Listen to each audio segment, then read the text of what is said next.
Hello, everybody. My name is Zach Parrish. I'm the Programming and Partnerships Coordinator here at the Bexley Public Library. Thank you all so much for joining us and for navigating around the construction out front. We all found the place, which is wonderful. Before we get started, I want to give a big thank you to Judy Oppenheimer and Jason Craybill from the Decorative Art Center of Ohio. Yes, please give it up for Judy and Jason. They are just wonderful partners, and we've been able to run this Curator series for going on probably 2 or 3 years now. So we're very thankful for them. I remember they ever spoke here. I thought you looked familiar. So wonderful. Yep. Hey, we're in it far enough along that we're having people back, which is great. We have 2 wonderful guest speakers today. Andrew Richmond and Hollie Davis met while working together in a public library, so it's fitting that we're all here today. At the time, Andrew was an aspiring antiques professional, and Hollie was working on her MLS. Before long, both had completed graduate school and had embarked on careers in the antiques world. For 20 years, the couple has worked together with old stuff in a variety of ways. In the auction business, as guest co-curators at museum exhibitions, as researchers and authors, and as teammates in managing an appraisal company, an antiques pricing database, and Meander Auctions, which was formerly the Ohio company Antiques and Art. They are also co-curators of the current exhibition, Heartland, The Stories of Ohio Through 250 Objects, which just opened at the Decorative Arts Center of Ohio and will be on exhibition through April 26th. So make it over to Lancaster and take a look yourselves, and I will turn it over to Andrew and Hollie. Thank you. Thank you so much. Thank you for the nice introduction and for having us here, because we know this talk is the most exciting thing happening on this Sunday, right? There's no game or anything that's going to pull your attention away. So thank you all for coming in, and do get over to DECO to see the exhibition. It runs through April 26th. There are a number of programs as part of the exhibition, 2 that I will mention. Sunday, April 12th, Barnstorming, Ohio, David Giffels, an award-winning author from the Akron area who wrote the book Barnstorming, Ohio, will be there for a book talk. And then April 26th, that's also a Sunday, Collectors on Collecting. We're going to have a panel discussion with some of our lenders to the exhibition who are going to talk about what they collect, why they collect, and what collecting means. And if you've not, have everybody been here, been to DECO, the Decorative Arts Center? Okay. Well, I see a few hands that haven't gone up, so make sure you do that. It's a great little institution, and it's not that far away. And I'm not just saying that because I'm on the board. I sincerely believe that. So why don't we? Pardon? 40 minutes from here. 40 minutes. I thought you were setting a time limit for us, Judith. I was like, I can't do it. Hey, we did well with we actually just had the same program at DECO an hour and a half ago. The weather last weekend required bumping the opening, and so everything has been... Yes, you were very tired. I was just happy. Everybody should be glad that I made it down here from the library portion. I was not distracted by the books on the shelves and stayed focused to find... Yeah, I will always give a plug whenever I speak at a library. As Zach mentioned, we met at a library. Hollie's a librarian by training. My dad's been the chairman of the board of my hometown library for 25 years. My oldest sister works in the public library in HR. It's in our DNA. The public library is the best thing you're already paying for, so I'm glad you're taking every advantage of utilizing it while it's here. And that is when we started working together. Andrew tried to fire me several times for being a smart aleck, and really realized he just wasn't going to get rid of me that easily. We decided to get married, so that's... Well, you want to kick us off? Oh gosh. I'll be fine. Are you going to be electrocuted? Nope, we're good. Are you sure? Yeah. Okay. So this exhibition came about. We love working with DECO. It's such a nice thing to be able to bring things in from outside and put whatever you want together. And we were talking about this year and thinking, with it being America's 250th, that it would be an awesome opportunity to tell the stories of Ohio with 250 objects. And some of you may be familiar that was a series and then a book. The British Museum did like the history of the world in 100 objects. And we thought, well, Ohio is better than the British Museum. We can do 250. And so we started making lists. It is not, if you visit, it is not laid out chronologically because it just didn't make sense size and object-wise to do that. The galleries are arranged through themes. And we'll walk through those. We're just basically going to give you go full circle through the galleries. The first gallery is resources, and then do you want me to elaborate on? We'll talk about that as we go. So resources was where really the big question was, in how did we all come to be here? Why did Ohio become Ohio? Like, how is this? How have we evolved to be in this place, and in this place that has been occupied for thousands of years? And it is important to note, we can only scratch the surface. As we were nearing the completion of this, I would lay down at night and I'd be like, oh, we didn't talk about, and Andrew's like, 250 objects. We couldn't go any smaller than that, but we just, there's so many stories. We're hoping to tell you some stories that may touch on some things you know. There are objects in the collections, or rather in the exhibition, that will be things that may surprise you, things you never heard of. So, well, and if but when you visit, the galleries are so full, which is wonderful. Our exhibition designer Bill did such an amazing job of making everything look great. But there simply wasn't room on the walls for big panels of text, so we could actually tell some of the stories of the objects. So in each gallery, there's a binder that has all that information. All that information will also be going up online, along with virtual tours of the galleries, so that even on a snowy Sunday sometime in April, probably snowy Sundays in April, you can sit at home and bite your tongue. Do what you can to visit the exhibition. So Gallery 1, as Holly mentioned, it's resources, and it's Ohio is what it is because it is a bounty of resources. I mean, later on, of course, human resources, lots of great and talented people, but early on, it was what was here. And so one of the groups of objects we thought would best symbolize the resources was glass. Glass was one of Ohio's earliest and most important, and still is an important industry in Ohio. And I don't know if any of you know much about glass making, but you need three things to make glass. You need silica, that's the raw material.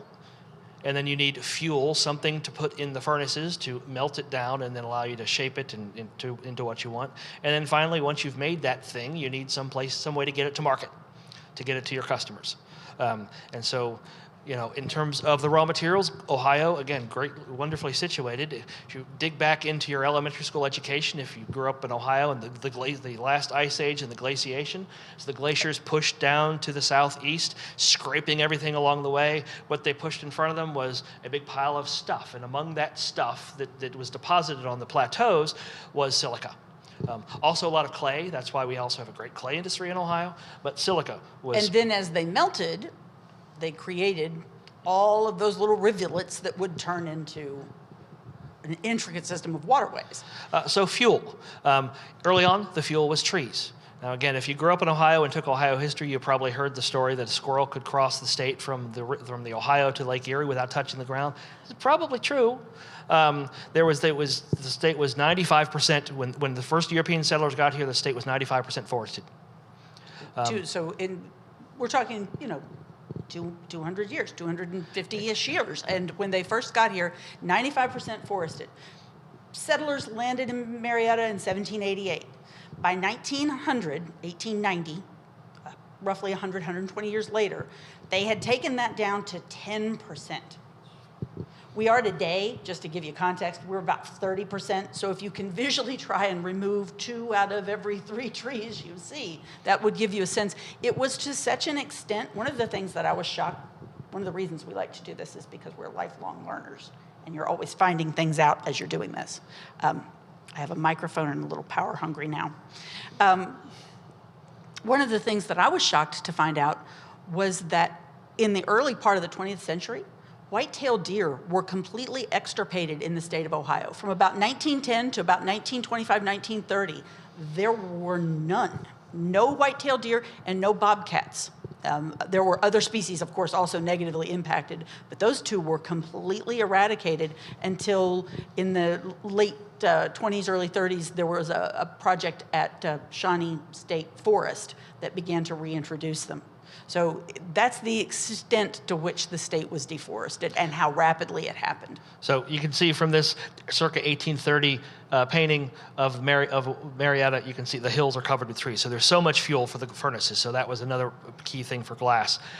Just a little note, the little Ohio icon you see, any object that has one of those on it or near it in our slideshow is one that is actually at the museum. We use some other things for context, but those are actually on view, so you can take a look there. And then, of course, once you have that manufactured glass, you need a way to get it to market. Well, Ohio is chock-a-block full of rivers, of navigable rivers between Lake Erie and the Ohio, and so getting things to market was rather easy. And it's impossible to overstate the importance of the river trade. This is an early 19th century French map, Georges-Henri Victor Collot. It's actually a multi-part map. Plate the first, plate the second, plate the third. Ohio, or the Ohio River was literally the nation's first highway, the superhighway. I mean, countless people and quantities of goods were going down the river early on and then up and down the river later on, and still today. My commute from our home to our auction gallery, it follows the river a good bit of the way, and river boats every day going both directions. I mean, it's just so important to early American expansion and certainly to the establishment of Ohio. Early on, it was mostly floating, and it was just downriver. So flatboats like what you see at the top would have been carrying goods such as glass and pottery and other things downriver from Pittsburgh and places upriver all the way down to Cincinnati, and then all the way down to New Orleans once you meet up with the Mississippi at Cairo, Illinois. Later on, of course, we developed steam power, and the steamboats then helped get things both up and downriver. And so all of this allowed towns in Ohio like Zanesville, Kent, and Mantua particularly, to build huge, robust glass industries. And they, of course, glass is at heart, it's utilitarian objects, but you can see they're also quite sculptural and beautiful objects. That's why we call them decorative arts. They're not just utilitarian, but they're decorative as well. And not, huge quantities, enormous quantities and variety and colors of glass made in these towns in Ohio. And the quantities are such, we talked about the river trade. You've seen you probably might remember when you were growing up, or even in some rural newspapers today, the commodity section where they list like the corn prices, the beef prices and all that. In the 1830s in Cincinnati, one of the commodities listed was the price for Zanesville bottles. So that tells you how important and how enormous the quantities of bottles that were going downriver. Then in the middle part of the 19th century and into the late 19th century, natural gas was discovered. So you can see on the petrochemical map on the left, everything from yellow to red, that's where there was a lot of natural gas under the ground. And so that allowed Ohio's glass industry to explode, pun not intended. It went from a handful of houses in a few cities to a number of houses all over the place. Places like Heisey in Newark, Tiffin Glass in Tiffin, Libby in Toledo, Anchor Hocking in Lancaster, and dozens of more glass houses producing more and more glass. That process also became much more heavily industrialized. Libby was, we speak of the Ohio River, but water also in the form of Lake Erie played a huge role, and Libby was producing windshields for Ford early on and sending them up to Detroit. So it was truly going north and south, everywhere water could take it. Just for a little fun, I'm sure some of you have heard of uranium glass. So that piece of Tiffin glass has uranium in it, and that's what allows it to glow under black light. So in Gallery 1, we thought this group of glass bottles was a great way to kind of launch into our story. They're so emblematic of everything that they're the product of everything that made Ohio such a great place for settlers to come to in the late 18th century. And speaking of those people, so we move into what is the People Gallery. Ohio has had such an amazing history of innovators and artists and writers, so many creative people. This is kind of an unassuming bed there, a pretty standard mid-19th century bed. This was made by, the interesting thing about it is marked on the bedposts, H. Boyd, Cincinnati. And that mark is for Henry Boyd, who was born in 1802 in Kentucky. And I feel like I was rushed earlier in my earlier talk. I have more thoughts, I'm pretty sure. One of the interesting things about Boyd was he was given an opportunity that many people who were enslaved did not have. He had the opportunity to earn his freedom. His daughters would later marry white men, and it is, some historians now think that that might have been because his father in Kentucky was his master, and that's why he was given that opportunity. He's not only allowed to earn his freedom, but he was allowed to travel to do so. And he went into southern West Virginia, what is now southern West Virginia, and worked at the salt mines, and earned wages to buy his freedom, and he then came to Cincinnati. He was also, though, really a very skilled woodworker. He had a talent for woodworking early on. And when he came to Cincinnati, he started cranking out beds, among other things. But beds were what he was most known for. And at one point in the heyday, in the 1850s or so, in the census records, we determined he was cranking out about 1,000 beds a year. So, and they were, again, going anywhere that water could take them. Those same boats plying the river needed beds. They were going to hotels, anywhere down the river that they could go. This is the Cincinnati waterfront. That gives you a really wonderful sense of what Cincinnati was like. Correct me, 1848? Yeah, so this is a detail Just one section. It's two gentlemen, Porter and Fontaine. In 1848, they took their daguerreotype camera and created this enormous, elaborate panoramic view of the Cincinnati waterfront. There are, I think, 6 or 8 photos that stretch out. Stitched in together. Such incredible detail, but it's wonderful because you can see this is that real moment in time, 1848. The riverfront is lined with boats. You can read the signs on the buildings, you see the people on the boats. Yeah. Because Cincinnati was a boom town at this point because of the river. And Boyd actually owned a shop there. His shop was at the intersection of 8th and Broadway in Cincinnati.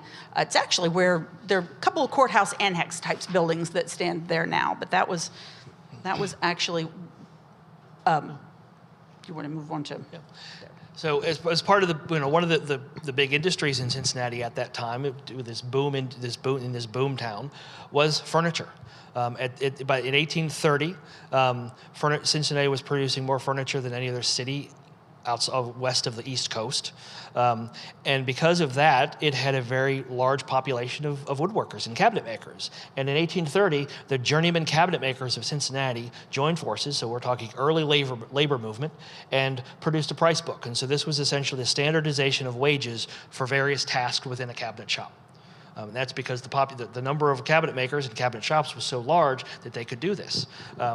And like I said, the quantity, the output of these cabinet shops was considerable. They weren't burning all of those trees they cut down.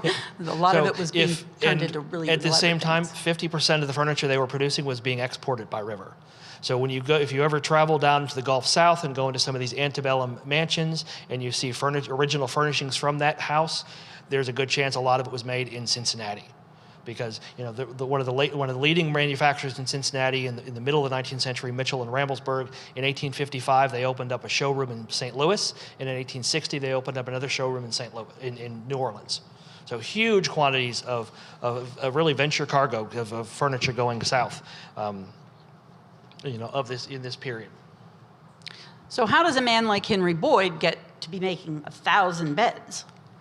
He had a really innovative idea. If you've ever had to put together a bed where somebody's trying to stand and hold one end of it up and put the other end and fit the rails together, the rails for the sides were threaded in opposite directions on the ends.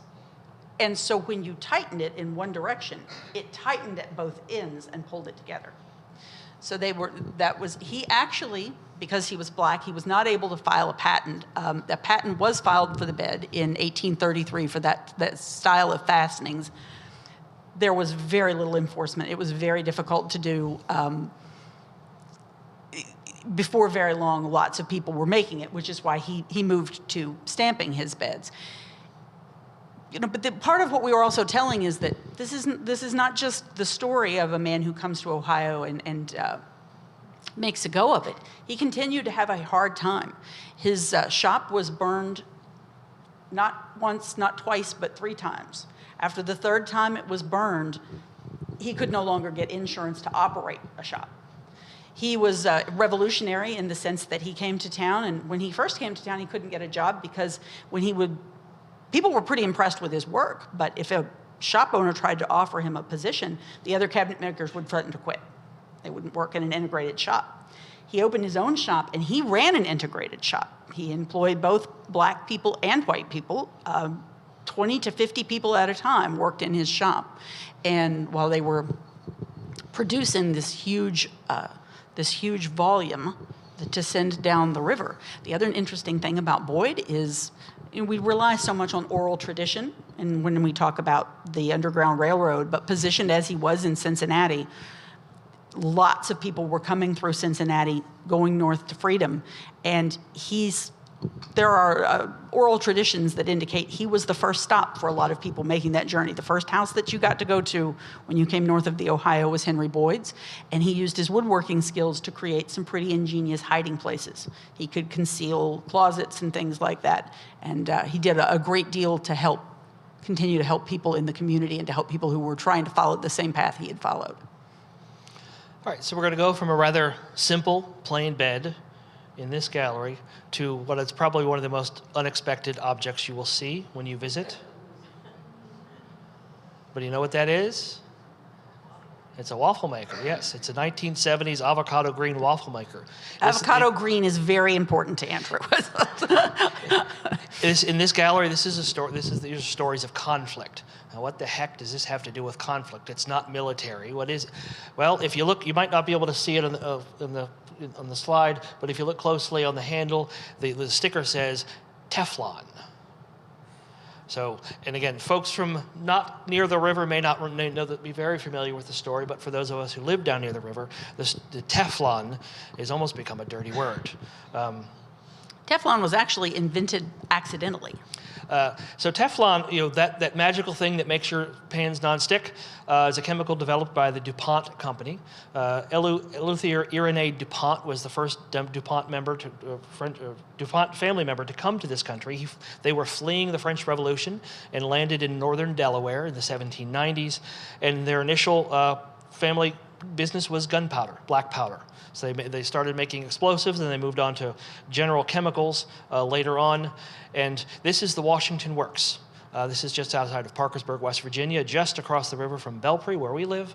At the time it was made, and through much of it's still going, but for much of its life, it was the largest chemical plant on the planet.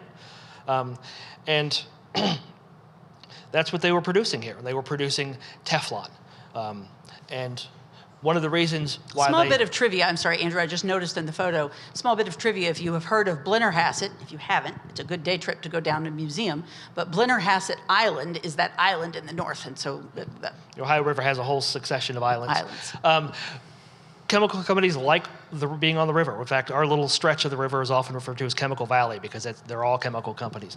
But they need the river, one, because still they use it for transportation, but also they need the water for their production. But as DuPont showed us, the river also made a convenient place to dump their byproducts.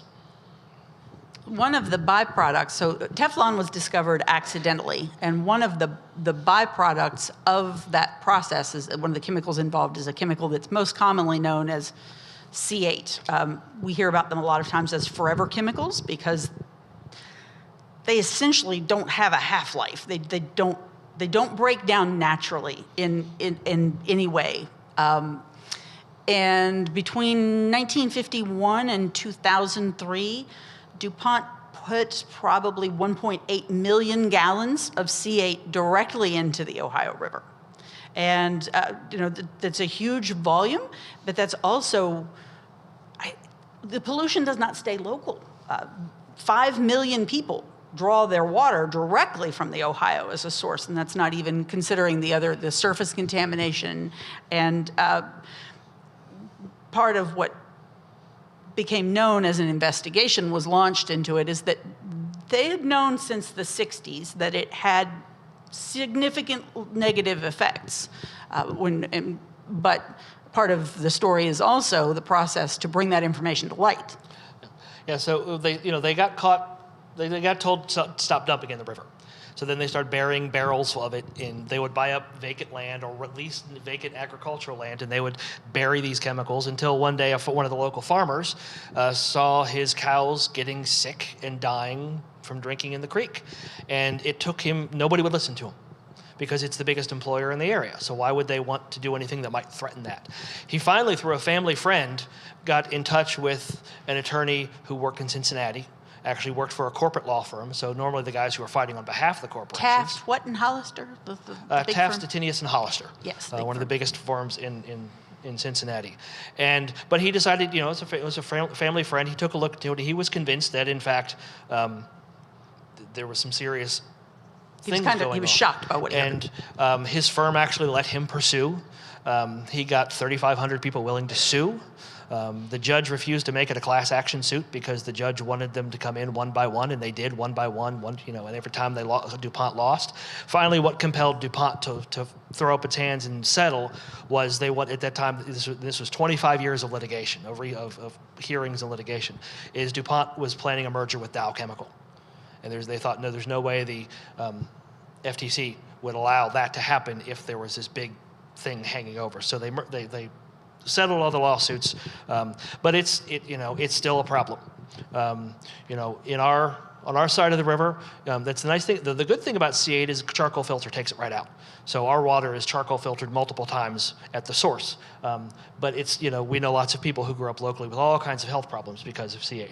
Now, it's a much bigger, complex story. If you want to learn more about it, which it's kind of a grim story, but the fact that somebody was able to take it on. There's a great documentary and a great Hollywood movie based on the C8 issue. If you want to be mad, if you're not mad enough about things, watch. That kind of leads us into more environmental conflict. More environmental conflict. So this is a blues album, actually just produced a couple of years ago in Cleveland, and you know a bit more about the 30-second version of the story of Dave and the Blues Express. The man named Fred Davis, his nickname Dave. He grew up in Kansas City. Pretty typical life for a working class African American kid at the time. He ended up in Cleveland doing industrial work. He spent some time in jail, and he died tragically young at 48, 49 in an armed robbery that had gone wrong. But he brought his Kansas City style blues to Cleveland, and he played with his buddies, and it was this interesting mix of a new flavor, kind of a new spin on blues. And I don't know if anybody's a blues fan, but one of the guys that he worked with and played with a lot was a man who would later become the father of a blues singer, Eli Paperboy Reed. He's a younger blues artist. And his dad recorded Dave in their living room in like the 1960s. And they just made a tape. It was they never really got anything off the ground, but it was a full tape of a number of their songs. And it was rediscovered a few years ago, and they decided to re-release it as an album. And when they did, they released 2 albums. There's the standard vinyl version, and there's this lovely color, which is known as Cuyahoga River Fire Smoke. So kind of as a nod to Dave Davis and his industrial work in Cleveland, and a nod to Cleveland's propensity to catch their river on fire. The famous fire in 1969 of the Cuyahoga River, which actually was one of many fires. The Cuyahoga River caught fire all the time because of all the chemicals that were being dumped. If you research at the time, part of Ohio's response was, yes, and this is why are you making such a big deal out of this? Also, that deindustrialization and Ohio was really kind of on the case we can see what industrialization at its peak was like. This is one of the iron ore docks in what is now the Flats, getting all sorts of things, shipping to and from. I mean, with this level of industrialization, of course, there's going to be an environmental impact. And, Ohio has struggled with that for years and years and years in a bunch of different capacities. But we can at least say that we also have worked to fix it, because the Cuyahoga River fire in 1969 was the impetus for getting Congress off its backsides and passing the 1970 Environmental Protection Act and the 1972 Clean Water Act. Also, 1970 was the inaugural year for Earth Day. So it was kind of, again, turned a disastrous environmental incident into some political change. But not all environmental challenges are industrial in nature. Some are with good intentions and completely accidental. In 1986 in Cleveland, they had what they called Balloon Fest, and they released It was the United Way was doing it as a big fundraiser. You sponsored people for balloons. They got high school kids to come and fill balloons. It was volunteer hours. This is a T-shirt that one of the volunteers wore, and their plan was they were going to set the record. It was the 80s. We're setting world records for everything. We're going to be in the Guinness Book of World Records for the most balloons ever released. They had about 1.5 million balloons, and it happened to be it was just one of those things where they're like, well, the bad weather's coming in off the lake. Let's go ahead and move the launch up and release the balloons. Well, the bad weather was a cold front, and it hit all the helium balloons, and instead of what helium balloons do naturally, which is normally move up into colder altitudes and lose their effectiveness and float back down, they got a little way up in the air and hit the moving cold air over the lake, and they all descended back into the streets of Cleveland. They caused traffic accidents. It was a debacle. They ended up in the rivers around town. It complicated rescue efforts on the lakes. Apparently, it was epic. And after that, the Guinness Book of World Records politely said, we will not be accepting more submissions for balloon launches. We're pulling that one. So. And Hollie had referenced earlier the deforestation of Ohio, and so this is one object that helps illustrate that. This is a 1922 panoramic photo. Have you ever seen these, sometimes called yard-long photos? It was actually a mechanical camera. You would start it here, and it was wind up, and it would go, it expose a long plate. I've seen them where you see them a lot for Army units and big group photos. I've seen one where group photos where you see the same guy on both sides of the photo because you could run behind the bleachers. You could run behind and catch up to the camera on the other side. But this one shows Shady Side, Ohio, which is on the Ohio River, just up north, just upriver from us a bit. And it's going to be hard to see maybe from your chairs, but when you go see the exhibition, you can look closer. But the hills are almost completely denuded of trees. Today, that's so not the case. They're almost entirely forested. And that's just, again, in that early 20th century, Ohio, we didn't certainly at the time didn't necessarily consider it an environmental challenge, but now looking back, because hindsight is 20/20, we realize what it was, but fortunately things are recovering. So all right. We're moving into the next space, are we? Yep. Oh, well, I guess. Off script. Yeah. But Ohio has had a track record of a number of these kinds of things happening, but they've also had a track record of transforming that. And this is not the only, I don't think, conflict that we cover in the space. So moving from conflict, the next gallery is about people. Tradition. Lots of traditions in Ohio, educational traditions, yes, as well as, travel and tourism. But one of the traditions we have in Ohio is music, particularly rock music. I mean, we have the Rock and Roll Hall of Fame, right? I assume at least a few people have heard of Devo. It was a kind of a not quite punk, but new age band in the early 1970s. If you may not be that familiar, you might remember hearing their most famous song, Whip It Good. And everybody remembers their outfits, which are, by the way, Tyvek from DuPont. Yeah. So they were kind of known as these weird guys who sang strange songs, but they were very popular amongst the young people. Now, this is the early 1970s. So they were all art students at Kent State. And like a lot of young people at that time, they were a bit disillusioned with where things were politically and socially and culturally with the country. They had actually talked about their name comes from the word devolution. They were thinking this American society was devolving. And this was only made worse when on their campus on May 4th of 1970, we had the incident we know all too much about. But that leads us to a good friend of ours, and the objects he lent to this exhibition. His good friend Bill Reynolds, longtime friend, historian.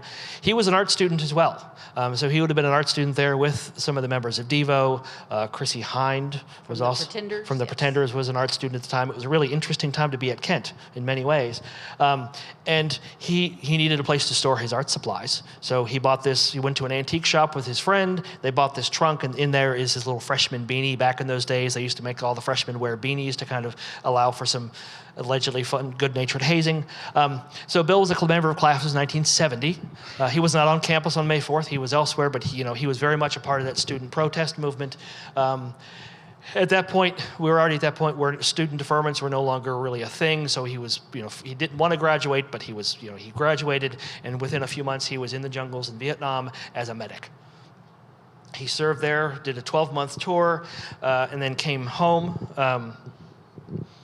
And he's led a fascinating life since then. But he continues to be very active in protest movements, and there's an organization, Vietnam Veterans Against the War, and he's remained active. He's also a living historian. He does a lot of battle reenactments, or did. I think he's retired. He's one of only 2 people in the country who was a reenactor at the 100th and both the 100th and the 150th anniversaries of the Battle of Gettysburg. But when he came home, it was the story. It was like so many, and one of his story was captured. Was one of those captured by Bob Greene in his book Homecoming, and Hollie's going to read just a couple of sentences. Bob Greene, the columnist. It's actually a fascinating book. It's. Oh, wonderful! Yeah. I didn't realize. I didn't. Yes. So yes. So it's. But it's really fascinating, and most of the segments of it are very short, but it's just an attempt to collect an oral history from these guys who were coming home and their varied experiences. Bill's account was, having served in Vietnam in 1970 and 1971, we were warned that our reception stateside might be less than desirable. Many of us returning home came right from the field and were in somewhat poor condition to meet the public. What hurt me most was coming home on the flight, and I hadn't had time to change clothes and had to transfer to a civilian flight in Hawaii, and no one would sit next to me until an Army nurse stationed in Hawaii and headed home came along. It was the best conversation I'd had for a year. So it's certainly understandable why the boys in Devo, thought maybe society was at a breaking point. That's kind of one of those things that, now that we're older, that's the idealism of your 20s, where you're like, this is disastrous. Everything is awful. Everything is terrible. Humans are terrible. And you realize, you get a little older and you realize that's a very reductive view of how complicated the world is. I mean, we've already seen other examples of horrific things we have done to each other. Henry Boyd was enslaved. On the left is a picture of from Colonel Bouquet's journey down the Ohio in 1764. You've maybe all heard. I'm sure you've heard the story. I thought it had to be. Heard the references to Indians and intentionally distributing smallpox blankets and things, and what I had never heard as a historian. I had never seen a specific source for that, and actually that was Colonel Bouquet on his way to the Ohio country. They had retaken Fort Pitt from the Shawnee and the Delaware and other tribes who were helping fight in Pontiac's war. And as a goodwill gesture, they invited all of the natives in the Fort Pitt area to come to the fort and be given a gift. And it was like, something small, like a plug of tobacco or whatever, and 2 blankets. And they actually wrote letters back and forth. And then not only did he do that, but they billed the government for reimbursement.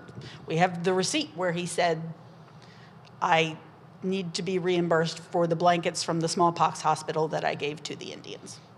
And so I had no idea that was an actual story, but I derailed us again. No, history is complex. History is messy. It's very hard. But there's lots of bad things, but there are lots of great things too. And so Devo is a way to kind of delve into that a little bit in a particular time and place.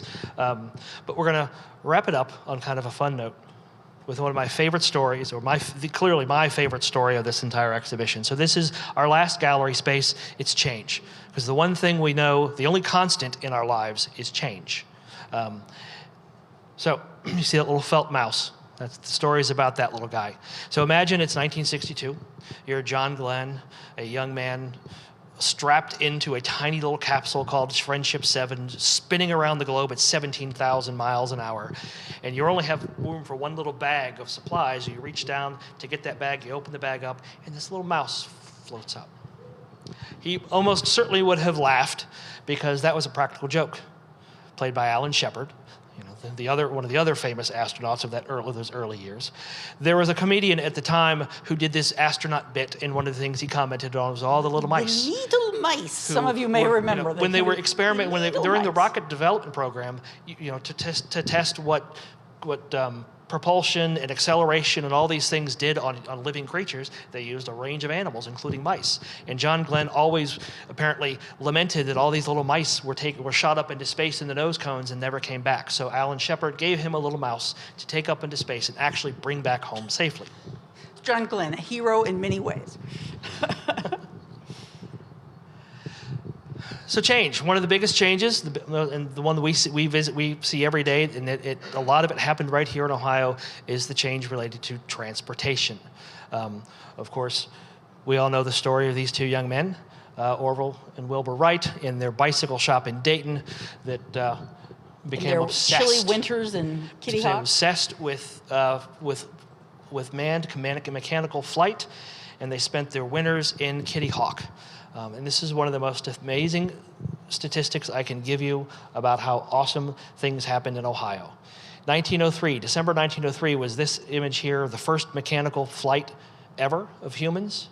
65 and a half years later, just 65 and a half years later, we put the first Ohioan, the first man on the moon. I mean, that is a staggering amount of advancement in really a small amount of time. And it's due to in large part to the work of a number of Ohioans. I think it also speaks to what we tried to show with the exhibition, the totality of change. It is, humans are complicated, humans are messy, and it is not linear the way we like to think it is. But there is no doubt that when a large number of people decide to focus on a goal, especially if they're from Ohio, it is accomplished in an amazing amount of time. I mean, it's when you get humans pointed in the right direction, it's incredible what they can achieve. So if thinking about transportation, if we back up maybe a couple hundred years in Ohio, the earliest types of transportation, on our waterways, you were pretty much floating. It's either a canoe or a flatboat. You were just floating. Then you get to a little bit later, and this is a view of Marietta in the 1790s. And it's not incorrect. Those are sailing vessels. Marietta had a shipbuilding industry, if you can believe that. They were building motion-going vessels from 20 to 400 tons, so big boats, right there in Marietta. And then they would sail them down the Ohio and Mississippi rivers, gathering agricultural produce the entire way, do a lot of sailing. They would sell a lot of it in New Orleans, take on, undoubtedly, I'm sure they took on sugar and other things. Then they would go up around Florida to Philadelphia, sell the contents in the boats, and walk home with bags full of money. It was extremely lucrative. And then they'd just wait for the next year when the snow melted and everything, and the rain in the springs would get the Ohio running fast enough for them to repeat the trip.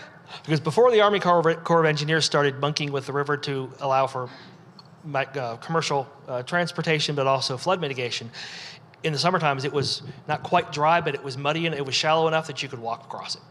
And so really, the big boats, it was April to June was when they could go. But then there was also the Falls of the Ohio, which are near Louisville, which were a particular challenge. So that and Jefferson's Embargo Act, of course. The shipbuilding never really took off as a major industry, but it kept coming along all the way until the early 1860s.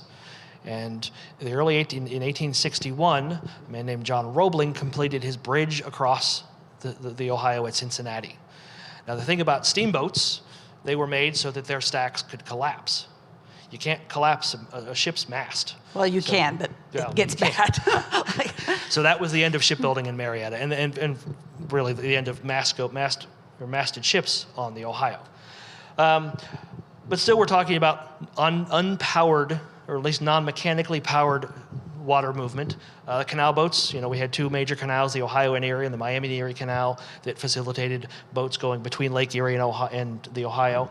This crock was made in the Akron area in the 40s, and it depicts a canal boat. You know, the Akron potters made huge amounts of money selling lots and lots of stoneware because they could load it on the canal boats and send it north to Cleveland or south to Marietta or Portsmouth or wherever they were going. They recorded it in the number of gallons and the quantity, and the quantities, we're talking 50, 60, 70,000 gallons is how they recorded it, the volumes that they were putting out on the river. And of course, then we get to the age of powered water travel on the river and on Lake Erie, and that's steam. The steamboats, which really started to become thick on the river in the 1830s and all the way through the early part of the 20th century. That really was the golden age of riverboats. And again, the number of riverboats and the quantity of goods and people they were transporting, now both up and down the river, both directions, was considerable. And steamboats became permeated American culture to the point where a guy in Wayne County, so Worcester, so nowhere near a big enough river for a steamboat, was integrating steamboats in his designs for his woven coverlets.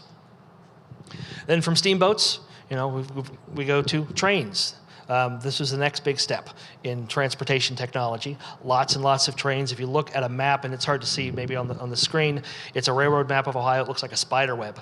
And you just can't overstate, just like you couldn't overstate the importance of the Ohio River early on, you can't overstate the importance of trains, particularly to America's economy in the mid to late 19th century.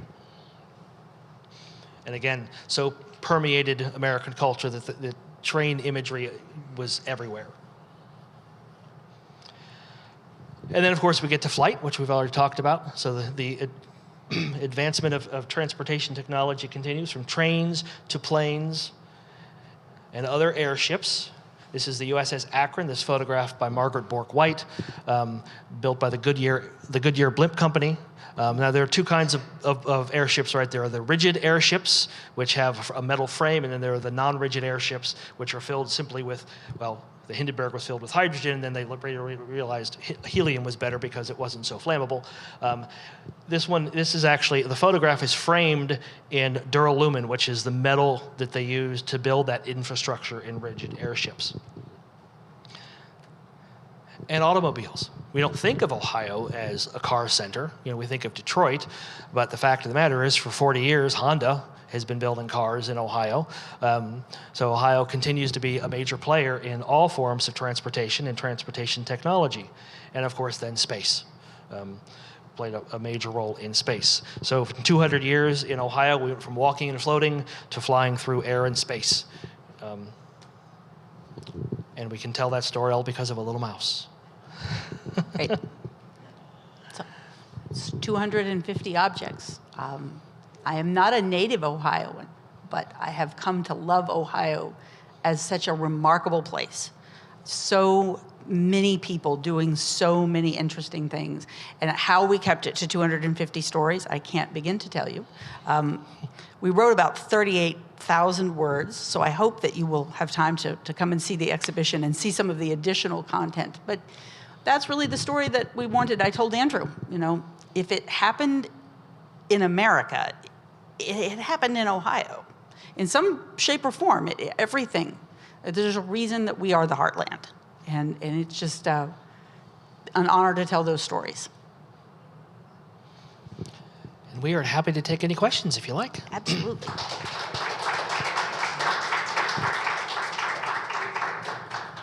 We had one question online. Oh, great. Someone asked, try to distill this. So with selecting 250 objects, you mentioned at the beginning, what were some that you were kind of on the fence of and that you wished would have made it into the exhibit if you could have, included a handful more? Well, Andrew's particular passion is early Ohio stuff, furniture particularly, and it was really very hard not to try to keep a balance was the big challenge. We could have told the story, in all honesty. You could have told the story with 250 glass objects, 250 furniture objects, 250 textiles, and so trying to keep it balanced was. Well, one of the big limiters we had, well, of course, anytime you're putting together a loan-based exhibition like this, we worked with over 30 lenders, both private collectors as well as museums. So we have to know about stuff, we have to have access, and people will be willing to loan. People don't generally say no, because people love to have their stuff on display at museums. Museums do whatever they can to make loans happen, but we still have, the stuff has to be available. But if you've been there, you know it's not a big space, and so size and being able to fit everything in. I mean, as you'll see, we have things hanging up all the way to the ceiling. I mean, the exhibition designer Bill Mann did a masterful job of making it all look amazing, but it's so full we simply had to draw. We focused. If we had two objects and we liked one better, but they both told the same story, we would go with the smaller object just because we kind of had to. That became a very, very limiting thing. I think it was also a challenge in terms of newer stories. You know, that's kind of, that's always an important thing to remember. One of our great newer stories that you can see. You know, we have things that are as new. I mean, the record album was printed last year. We have a sign or a poster printed last year, but we have a collection of masks made by actually one of the curators at the Ohio History Connection for her family during the COVID pandemic. You know, she had a young son who, you know, as all young kids at that point, they didn't want to wear the mask. They didn't understand what they were for. And so as parents, we know sometimes you have to trick your kids into doing things. She made masks for the family and allowed him to design his own that has a little fake mustache. And she was repurposing elastic from yoga pants because supply chains were disrupted. And so, you know. But there are a lot of those stories that we try to be mindful of. History is happening currently, and were a lot of, it honestly got the bigger challenges were as things got more contemporary, because there was just, you know, Balloon Fest. That's just the luck of the draw of a shirt, but what would you have if you wanted to put something representing that story in a museum? It gets challenging to find things that represent the stories. Any other questions? Yes. You have objects that you think might be interesting, or you know, old objects that you think your kids are not going to want, but you think might be of value, you know, historically. Where would you go? That's a great question. We get asked that one regularly. Andrew has a good answer. I mean, if you go to historical societies, where do you start? Well, I mean, you can always look to your historical society. I mean, the one challenge with your local historical society and museums everywhere is that they have so much stuff already. And if it doesn't help fill a gap in the stories they are trying to tell, they're not going to want it because it's extraneous. The nature of the material can be something too. If it's something that's pretty stable and doesn't require a lot of conservation, that's an easier thing than if it's something delicate that they're like, well, we would be bad stewards of the object to take it and then not conserve it properly, and conserving it properly would cost. So that's something they have to consider too. I mean, most of those things end up going out into the marketplace. I mean, certainly there are some things that are of very little monetary value that can be dispersed through charities or what have you, but most of it goes out into the marketplace. That's what we do. And we spend a lot of time working with folks who, you know, collectors or other folks who have old stuff and their kids don't want it. I mean, it's not because the kids aren't interested necessarily, but, you know, everybody's living longer.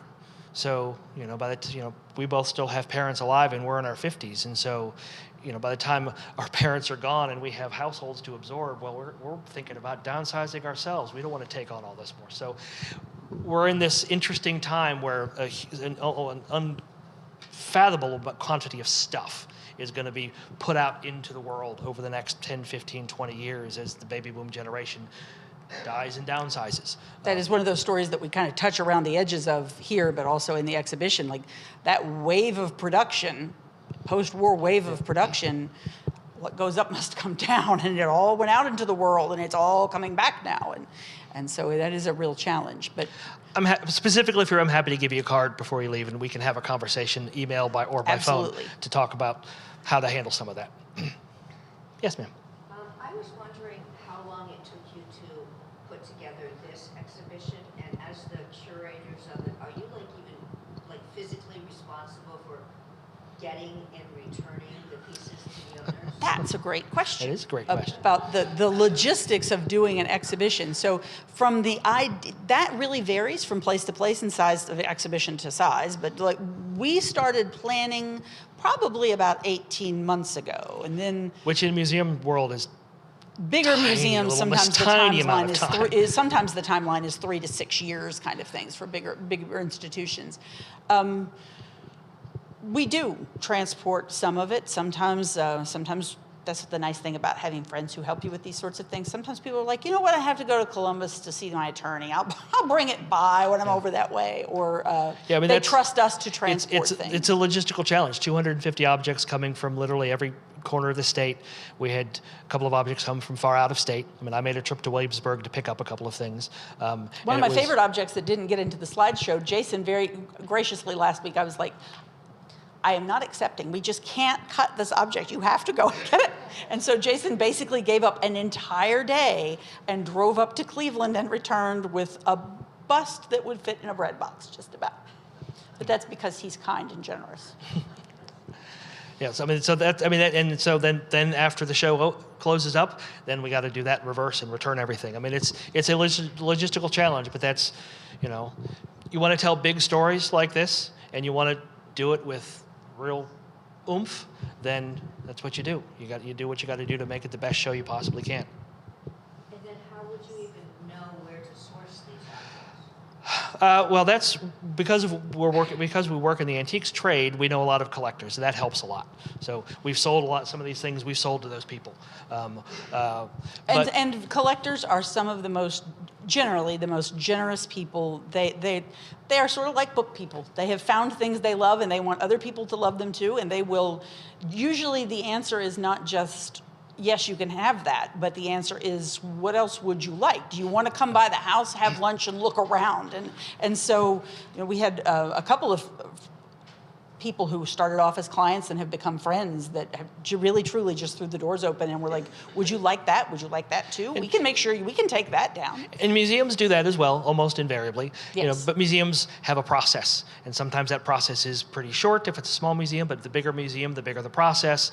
That's sometimes when people ask about regrets, that has been a difficult thing. Sometimes a museum wants to loan something, but on conditions that we just can't meet. Sometimes they have conditions about security or transportation. They need the process to start 12 months before. Right, and so sometimes that happens. And then there are the waffle iron. I bought that on eBay.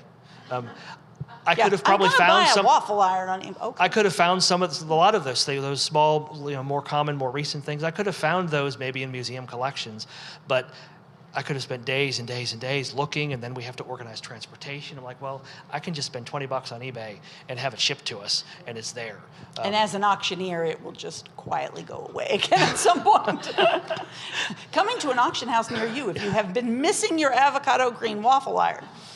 Does it still work? We haven't tested it. The eBay seller said they tested it and it worked, but I'm not going to make waffles for my kids with Teflon, so. Do either of you have a favorite piece in the exhibition? We always get that. Or a favorite story that you're able to tell? Well, the mouse was my favorite story. It's so hard to narrow it down to 250, and then people ask us, what's your favorite one? Well, I think one of my favorites was the piece that Jason was so kind as to go to Cleveland and bring back.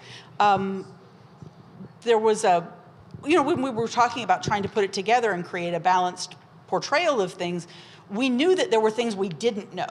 And so as silly as it sounds, you have to go to famous Ohioans from Cuyahoga County. I don't know. And trying to find some balance. And one of the stories that I happened upon was the story of a woman named Jane Edna Hunter. She was born in South Carolina in 1882. Her parents were sharecroppers. Her dad died when she was 10. She never had the opportunity really to go to school. She started cleaning houses to help her mom.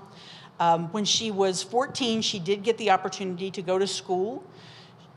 She went to school for 4 years, and really, though, when she was done, only had the equivalent of an 8th grade education.